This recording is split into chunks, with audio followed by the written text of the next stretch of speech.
তো হেয়াল ওয়াইজ চলে এসেছি আবার খেলা খবর চ্যানেলে বিগ আপডেট নিয়ে। তো চলো বন্ধুরা, খুব গুরুত্বপূর্ণ আপডেট নিয়ে চলে এসেছি। ফুল ভিডিওটা দেখতে থাকো, স্কিপ করবে না। স্কিপ করলে কিন্তু ভিডিওর মধ্যে অনেক কিছু মিস করবে।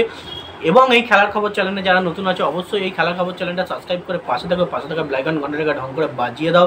বেশি বেশি লাইক এবং কমেন্ট করে দাও, যাতে মোটিভেট হয়ে তোমাদের এই খেলার খবর চ্যানেলে আমি ফার্স্ট আপডেট দিতে পারি। তো চলো বন্ধুরা, ফার্স্ট যে আপডেটটা নিয়ে কথা হলো, খুব গুরুত্বপূর্ণ আপডেট তোমাদের শেয়ার করতে চলেছি এই ভিডিওর মধ্যে। তো ফার্স্ট আপডেটটাই হচ্ছে এমবিএসজি শিবিরের প্লেয়ার দিমিত্রি পেত্রাতসকে নিয়ে। তো এমবিএসজি শিবিরের নয়নের মণি দিমিত্রি পেত্রাতসকে নিয়ে। তো দিমিত্রি পেত্রাতসকে কিন্তু এমবিএসজি শিবির থেকে কিন্তু বড় সড়ো সম্মান জানানো হলো। তো ব্যাপারটা তাকে সেখানে কিন্তু এমবিএসজি শিবিরের যে অফিসিয়াল ইনস্টাগ্রাম পেজ, সেখানে কিন্তু দিমিত্রি পেত্রাতসের ফটো ছেড়ে দিমি গড় বলে পোস্টিং করা হয়েছে। মানে অসাধারণ তাকে সম্মান দিল দিমি গড় বলে। এবং তার সঙ্গে তার সেরা 4টে গোল, সেরা 4টে মুহূর্তের যে গোল, আইএসএল বলো ডুরান্ড কাপ বলো, সেই 4টে গোলের মুহূর্ত কিন্তু শেয়ার করলো ভিডিওর মাধ্যমে ইনস্টাগ্রাম আইডিতে এমবিএসজি শিবিরে। তো সেক্ষেত্রে এইভাবেই তাকে সম্মান জানালো। এবং তার যে সেরা সিজনটা, সেরা গোলসগুলো, সে যে দিমি গড, সেটাকে পুরোপুরিভাবে সবাইকার সামনে তুলে ধরলো এমবিএসজি ম্যানেজমেন্ট। তো সেক্ষেত্রে এমবিএসজি শিবির থেকে এই বড় পুরস্কারটা কিন্তু পেয়েছে দিমিত্রি পেত্রাতস। এবং দিমিত্রি পেত্রাতস পুরস্কার পাওয়ার যোগ্য প্লেয়ার।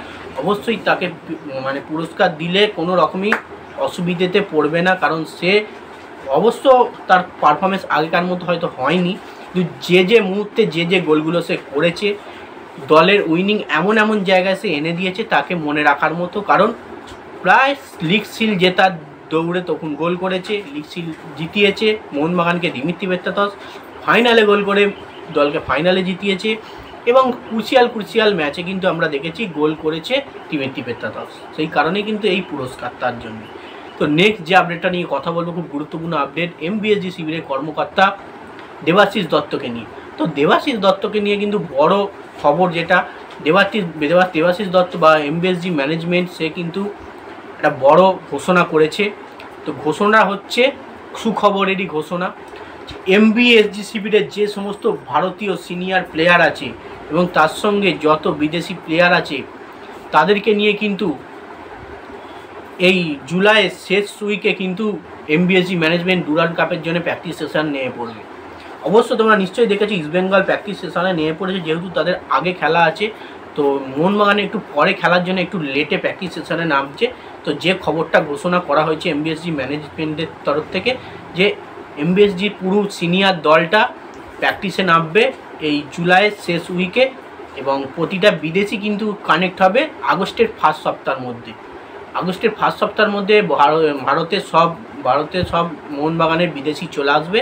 এবং ইন্ডিয়ার যত সিনিয়র প্লেয়ার আছে তাদের নিয়ে কিন্তু অবশ্যই প্র্যাকটিস শুরু করে দেবে এমবিএসজি ম্যানেজমেন্ট লাস্টের দিকে, মানে জুলাইয়ের লাস্টের দিকে। এরকম বড় ঘোষণা কিন্তু করে দিয়েছে এমবিএসজি কর্মকর্তা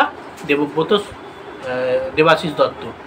তো যাই হোক, নেক্সট যে আপডেটটা নিয়ে এবার কথা বলো, খুব গুরুত্বপূর্ণ আপডেট তোমাদের শেয়ার করতে চলেছি। তো আর্জেন্টিনান প্লেয়ার কেভিন সিভিলিকে নিয়ে। তো ইস্টবেঙ্গল শিবিরেরই প্লেয়ার বললে চলে। এই কেভিন সিভিলি কিন্তু আজ রাতের মধ্যে কিন্তু কলকাতায় আসতে চলেছে, এমনটাই কিন্তু খবর আছে। তো বলা হয়েছিল 19 থেকে 20 তারিখের মধ্যে কিন্তু কেভিন সিভিলি কলকাতায় পা রাখতে চলেছে ইস্টবেঙ্গল এফসি শিবিরে যোগদান করার জন্যে।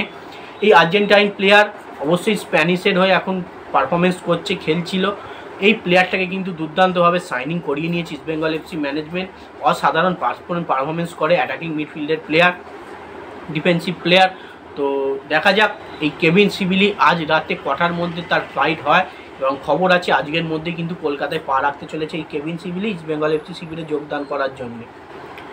এই আপডেট ছিল। নেক্সট এবং লাস্ট আপডেট যেটা তোমাদের জানাবো, সেটা হচ্ছে ইন্টার কাশি কিন্তু আই লিগ চ্যাম্পিয়ন হলো। তো হাবাসের ফটো দিয়েছি, অবশ্যই হাবাস এর সবথেকে বড় ডিজার্ভ করে তার ফটোটা দেওয়ার জন্য। কারণ হাবাস যে দলেই যায় দলকে চ্যাম্পিয়ন করানোর জন্য যায়, দলকে ভালো জায়গায় নিয়ে যাওয়ার জন্য যায়, প্রতিটা প্লেয়ারকে ভালো পারফরমেন্স করানোর জন্য যায় এবং দলটাকে একটা উচ্চ পর্যায়ে তোলার জন্য যায়। সেক্ষেত্রেই হাবাসের ফটোটা দিয়ে জিনিসটা লিখেছি চ্যাম্পিয়ন হলো। তো ব্যাপারটা হচ্ছে ইন্টার কাশি কিন্তু আই লিগ চ্যাম্পিয়ন হলো। এই আই লিগ চ্যাম্পিয়ন হওয়ার সঙ্গে সঙ্গে কিন্তু তারা আইএসএল খেলার যোগ্যতা অর্জন করে নিল। মানে যারা তোমরা নিশ্চয়ই জানো, যারা আই লিগ চ্যাম্পিয়ন হয় তারা কিন্তু আইএসএল খেলার যোগ্যতা অর্জন করে।